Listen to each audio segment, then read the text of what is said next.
So what I'm going to do right now is I'm going to crunch 1400 years of Islamic history in 5 minutes and make it as exciting as I can possibly make it. Because I hated history when I was a little girl. At this age, I appreciate history. And now I understand why they say those who don't learn from history are doomed to repeat it. In order for you to understand why Western civilization is very different than the Islamic world, you need to understand the history of Islam. When Prophet Muhammad supposedly revealed his revelation from the angel Gabriel that he is supposed to be the last of the prophets in the early 600s, he started preaching in his own city, Mecca. He tried to recruit friends and followers to be able to spread his religion. And he tried for 12 years and failed. And after 12 years, he was only able to recruit his immediate family and friends. So he decided, if I go to Medina, which was the Jewish hub of Arabia, the business hub where the Jews lived, if I go there and preach my religion to them, if they accept me, that will buy me respect and stature between my own people, and they will accept me. So Prophet Muhammad started borrowing a lot from the Old Testament to make his religion more palpable to the Jews, to make it a lot similar. This is why you see a lot of similarities between Judaism and Islam. For example, Jews don't eat pigs, Muslims don't eat pigs. Jews pray a few times a day, Muslims pray a few times a day. Jews fast on Yom Kippur, Muslims fast on Ramadan. And this is why you started seeing a lot of good writing in the beginning of the Quran when Prophet Muhammad was saying all the good things about the people of the book. He took his message and went to Medina trying to recruit the Jews, talking about the people of the book, talking about how similar the two religions are. When they refused to accept him and follow him as the last of the prophet, that's when he turned against them and started killing them and started expelling them. That's when Islam went from a spiritual movement for the first 12 years of Islam into a political movement cloaked in religion after the year of the Hijrah, after Muhammad went to Medina and the Jews did not accept him. He became a military warrior and declared war on them and started expelling them. Jews and Christians became dhimmi, or second-class citizens. They were only allowed to stay alive and not be killed only by paying the jizya, or the protection tax. So they had a choice: convert to Islam, or if you want to stay alive, you have to pay the jizya or protection tax, living as dhimmi in the Islamic nation. Christians and Jews could not ring church bells. Jews could not blow the shofar. Christians could not ring church bells. They could not pray publicly. Christians and Jews could not gather together and build new churches or new temples. And the way they paid the jizya, or the protection tax, was in a monthly ceremony where they would get together downtown and the Jew would kneel on his knee and hand his goods to the mullah, who would take the goods as the price for buying the protection. And in many areas, Jews and Christians were given necklaces to wear as a receipt that they paid their jizya, or their protection tax. Jews considered najis under Islam. Najis is bodily fluid. Najis is garbage. Najis is dogs. Najis is dirty. So Christians and Jews were treated as second-class citizens. Islam continued to grow. As Islam grew, more people became dhimmi, or second-class citizens. Jews and Christians were given identifiable clothing. The yellow star, which was given to the Jews, that most people think is a German invention. It was actually an Islamic invention in the 9th century in Iraq by the second Khalif al-Mutawakkil of Iraq, who invented the yellow star for the Jews to be identified as they walked down the street.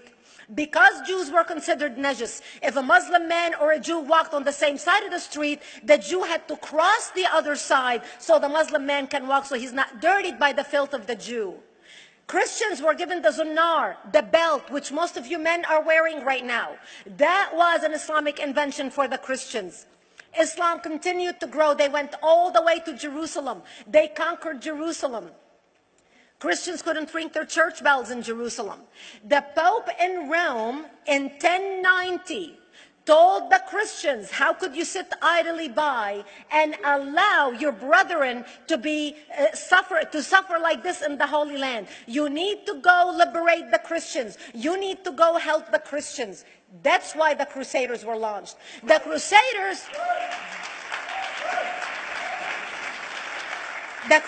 were not launched because they just felt like waking up in the morning and going and converting a bunch of Muslims or beheading them. The Crusaders were launched to liberate Jerusalem. And they were able to liberate Jerusalem for less than 100 years before Salah ad-Din al-Ayyubi, Saladin, took it back, and Jerusalem remained under Islamic control until 1967, when the State of Israel liberated Jerusalem, where Christians, Jews, and Muslims could pray under the same sky.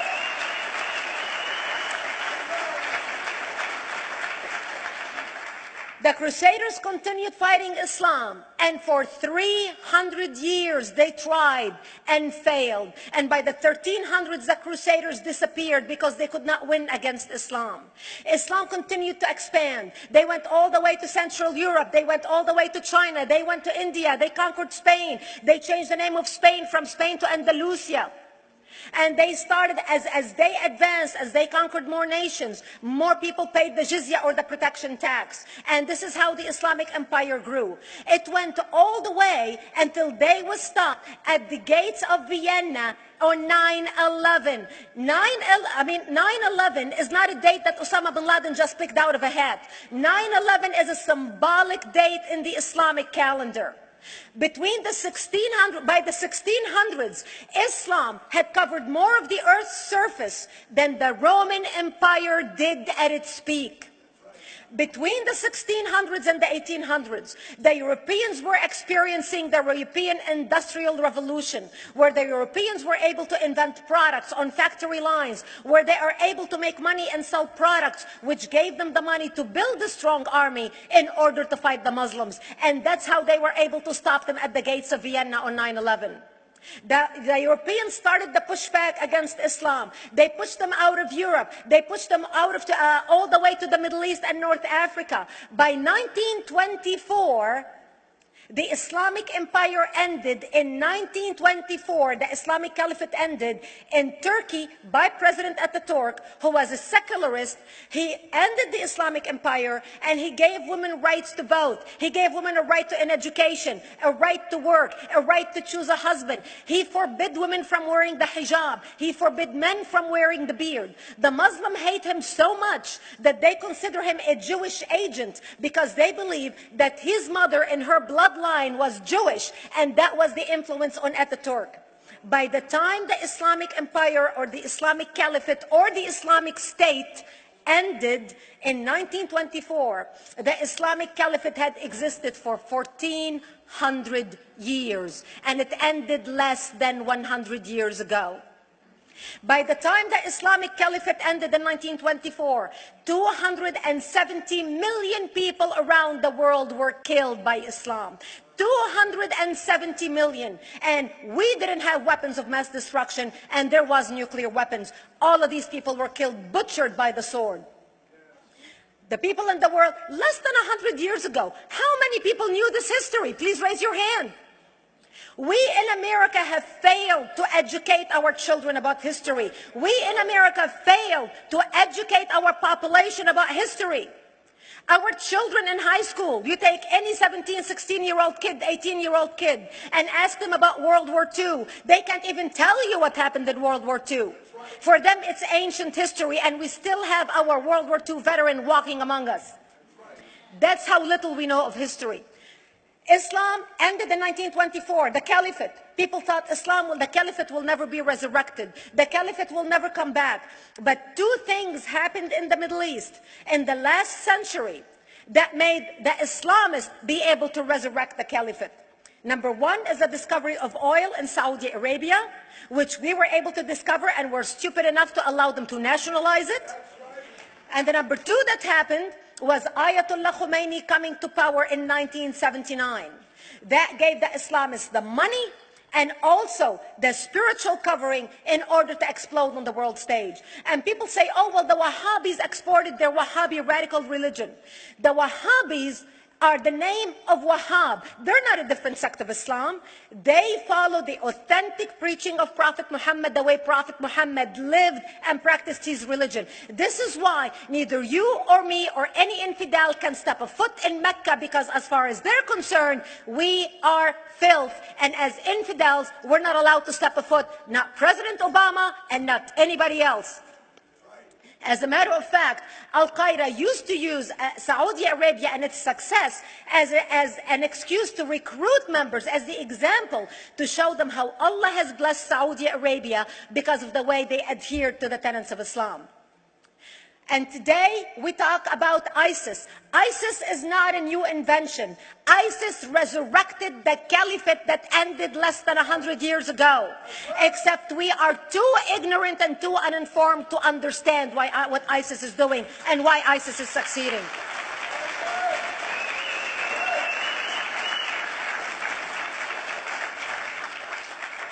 Two things you need to understand about Islam and the principles of war in Islam. One is the law of taqiyya, which means lying and deception.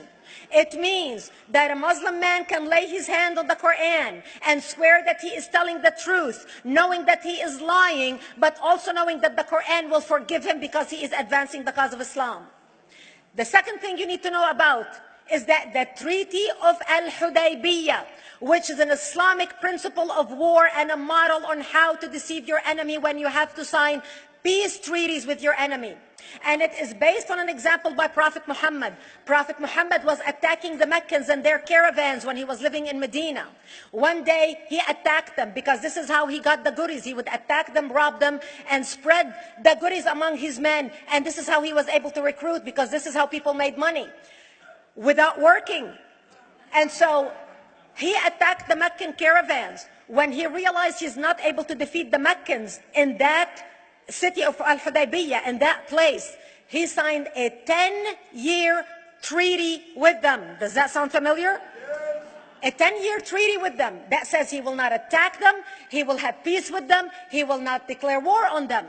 Muhammad used the treaty for 2 years to build his military, strengthen his army, and when he realized he was strong enough to attack his enemies when they least expected it, because they thought they had a peace treaty with Muhammad, he broke the treaty, attacked them 2 years later, and Mecca fell within 24 hours because they were not expecting the attack.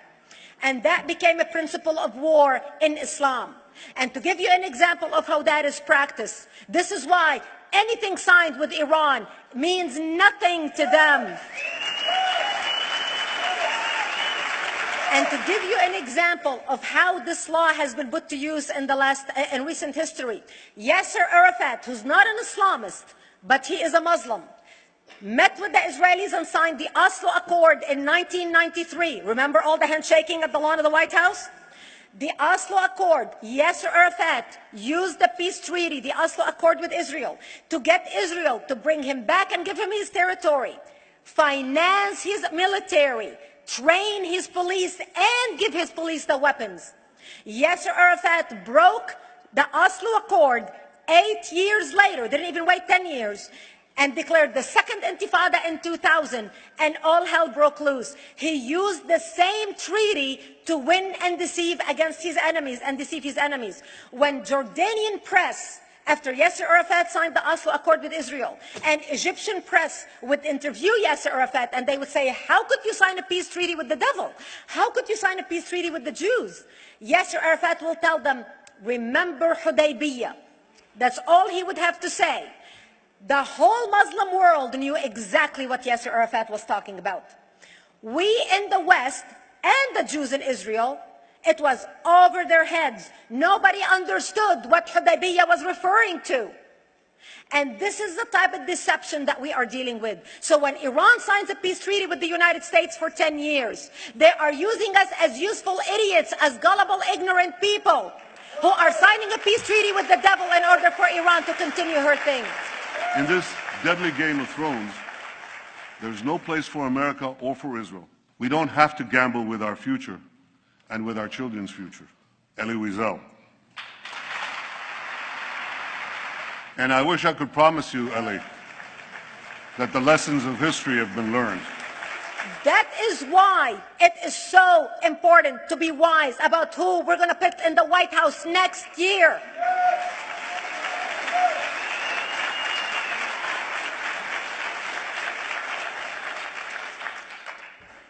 This is why it is very important that whoever we're going to elect next year to office, that the next president be well informed about the history of radical Islam, understand our enemy, understand what ISIS is all about, understand what their end goal is. And this is exactly, people are wondering how come ISIS is having such success recruiting people from all over the world. They exploded all over the world.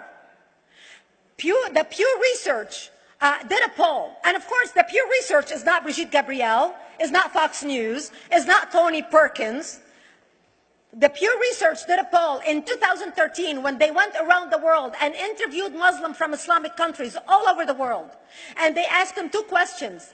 Would you like to have Sharia law as the law of your country? And would you like to see the Islamic Caliphate? And remember, this was in 2013, before ISIS.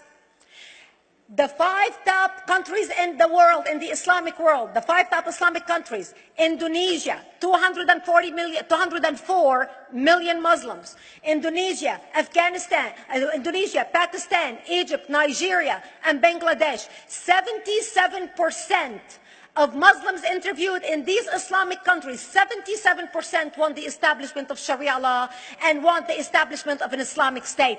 That means 77% of the world, quote, moderate Muslims agree with the establishment of ISIS and what ISIS is doing. Let's not fool ourselves. This is very important, that whoever we're going to elect is going to be somebody who is strong on national security, who's going to put America first, who's going to make America great again, who's going to send a strong message to the world. The minute he walks into office, whoever we elect, that the world is going to realize that this person you're not going to mess with, because he could care less about what you think, what the UN thinks, what the world thinks. They can all go to hell. We care about America and only the United States of America.